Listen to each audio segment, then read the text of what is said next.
Thank you. President Tusk, dear all, first of all, I would like to express my thanks for your meaningful contributions, many of which are very much in line with the Commission's thinking and objectives. Let me clarify some points. Our relation with Turkey is not about antagonism in terms of power dynamics. It is about an agreement to address an issue in a joint way. Both Europe and Turkey are under large pressure. We are confronted with the same challenges and an unprecedented situation. Cooperation is necessary. It is true that Turkey is considering this cooperation as a catalyst to re-energize our relations as well as its European perspective. This new chapter at EU-Turkey relations is not interpreted as a concession on our basic principles and values of the European democracy. On the contrary, it is an opportunity for Turkey to come closer to the European standards on all issues. Democratic values, rule of law, freedom of expression, respect of minority rights, and solution of Cyprus issue.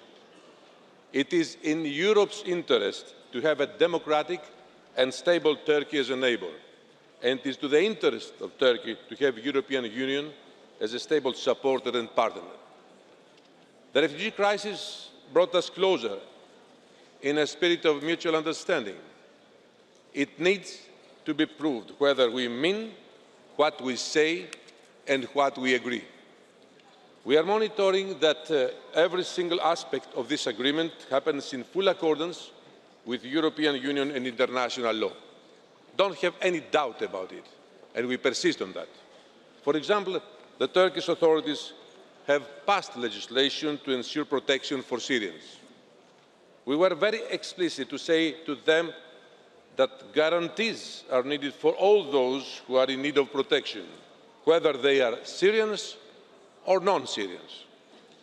On visa liberalisation, 35 out of the 72 requirements are fulfilled. But the Commission has been crystal clear. We can only make proposals to lift visa requirements if the benchmarks, all benchmarks, are met.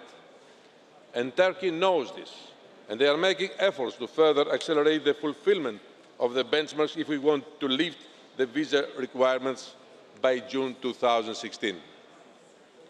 The deal has only started being implemented, with just over 300 people returned who have not applied for asylum and 74 Syrians resettled directly from Turkey so far. This is only the start. Next week, the Commission will formally report on the state of play of implementation of all elements of this agreement. But let me say this. This agreement is an important step for a long-term renewed relationship.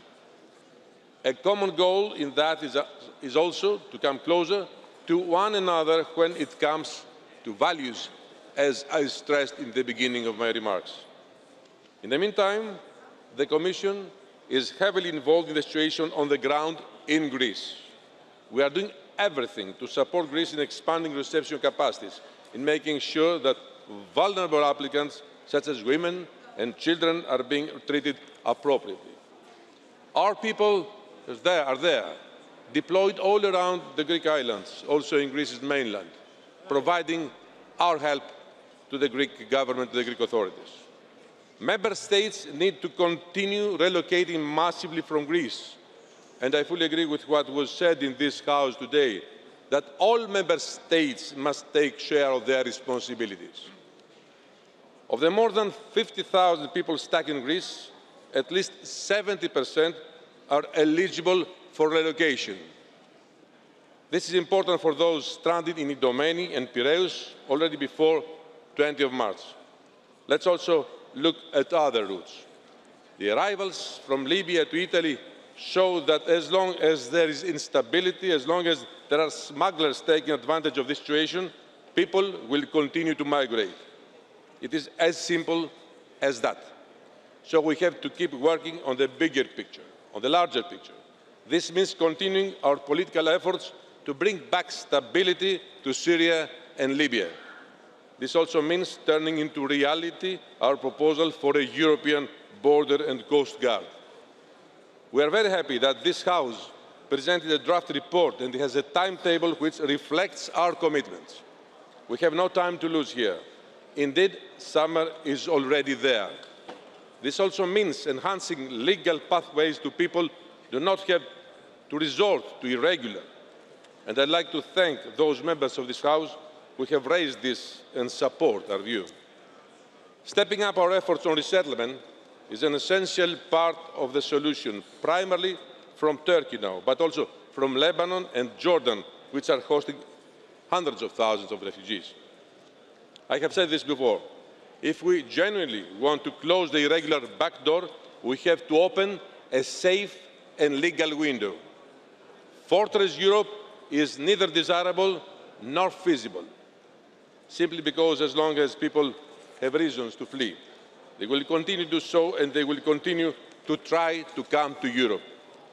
And not only is our moral and legal responsibility to offer a safe haven for those in need, but we also need to make our policies and our future approach proof. Resettlement is the way forward to ensure orderly, legal and controlled admission from third countries for those who are in need of protection. Some of you also mentioned Dublin. We don't want a cosmetic reform. The President was very clear today on that. We need to reform and improve Dublin to ensure that solidarity and a fair sharing of responsibility is ingrained in the new system, because the current one is simply not sustainable. We all now know that there is no easy solution to the challenge we face. But one thing is sure, we have to work together and not against each other. This is valid for the European Union institutions, the Member States, and also our relations with our neighbours. Thank you very much for your attention.